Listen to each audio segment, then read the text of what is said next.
पर university of Hyderabad की इतिहास से भी कुछ जानकारियां निकल कर आती हैं।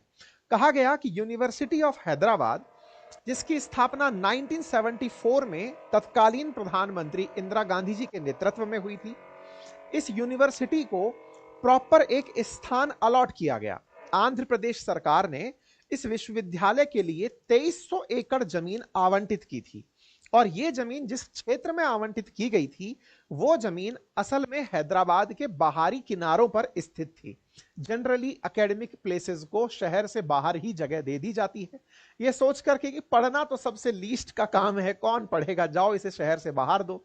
लेकिन क्या करें, शिक्षा में वो ताकत है कि जहां जहां शिक्षा को पसंद करने वाले लोग होते हैं उनके आसपास शहर स्वतः ही चला आता है। हैदराबाद के बाहर में जगह जो दी गई थी उस शहर के विकास में वो अपने आप में पथ प्रदर्शक बनी। यूनिवर्सिटी के आसपास शहर का और तेजी से विकास होने लगा। विश्वविद्यालय की तरफ से इस जमीन को अपने नाम नहीं करवाया गया था। जमीन अलॉट भले ही हुई थी लेकिन यह यूनिवर्सिटी के नाम से म्यूटेट नहीं हुई। विश्वविद्यालय के जो पहले कुलपति रहे उन्होंने इस जमीन की रक्षा के लिए एक मजबूत दीवार का निर्माण जरूर करवाया, लेकिन धीरे धीरे हैदराबाद एक आईटी हब बनने लगा। आज आप अगर आईटी के क्षेत्र में नौकरी करने वालों से पूछें तो उनके दो चार जगह ही काफी ज्यादा जॉब की डेस्टिनेशंस में हैं। एक जहां बेंगलोर है, वहीं दूसरी बात आप हैदराबाद का नाम सुनते हुए दिखाई देते हैं। जैसे जैसे हैदराबाद शहर का विस्तार हुआ, एक प्रमुख आईटी हब बनने लगा। जमीन की कीमतें आसमान छूने लगी तो फिर जमीन कहां से तलाशी जाए इस पर नजरें चलने लगी। 1970s में बनी यूनिवर्सिटी ऑफ हैदराबाद अब धीरे धीरे इस जमीन के लिए लोगों की नजर में आने लगी कि इतनी सारी जमीन का एकेडमिशियंस क्या करेंगे, छात्र क्या करेंगे।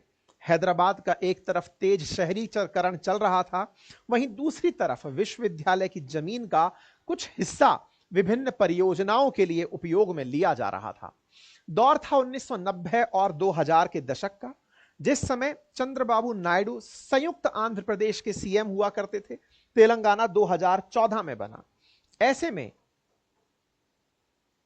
कुछ लोगों को आवाज कम आ रही है, मेरे हिसाब से सही है। परियोजनाओं के लिए उपयोग में लिया जा रहा था। दौर था 1990 और मैंने तेज कर दी है अगर आपको ठीक लगता है। ठीक है।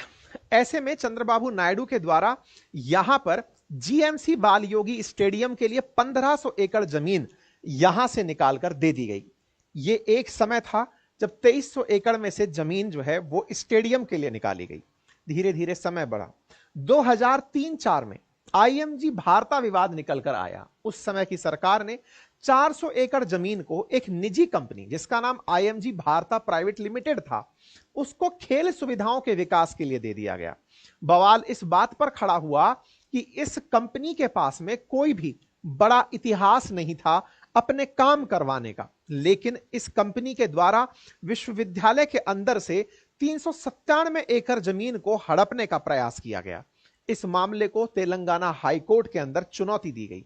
इन ब्रीफ अगर मैं आपसे पूरी जानकारी चर्चा में लेकर आऊं तो कुछ इस प्रकार से है कि 2004 में जो ये भारता करके जो कंपनी है इसको जमीन दी गई थी, उस जमीन को 2006 के अंदर सरकार ने वापस प्राप्त कर लिया। मतलब इस क्षेत्र को जिस कंपनी को दिया गया था उसे वापस सरकार के द्वारा अपने पास ले लिया गया। 2024 में फाइनली यह जमीन सरकार के हिस्से में आ गई। 2024 के मई में सुप्रीम कोर्ट ने इस जमीन को पूरी तरह से, इस 400 एकड़ जमीन को सरकार को सौंप दिया कि तुम इस पर जो चाहो कर सकते हो। जुलाई 2024 में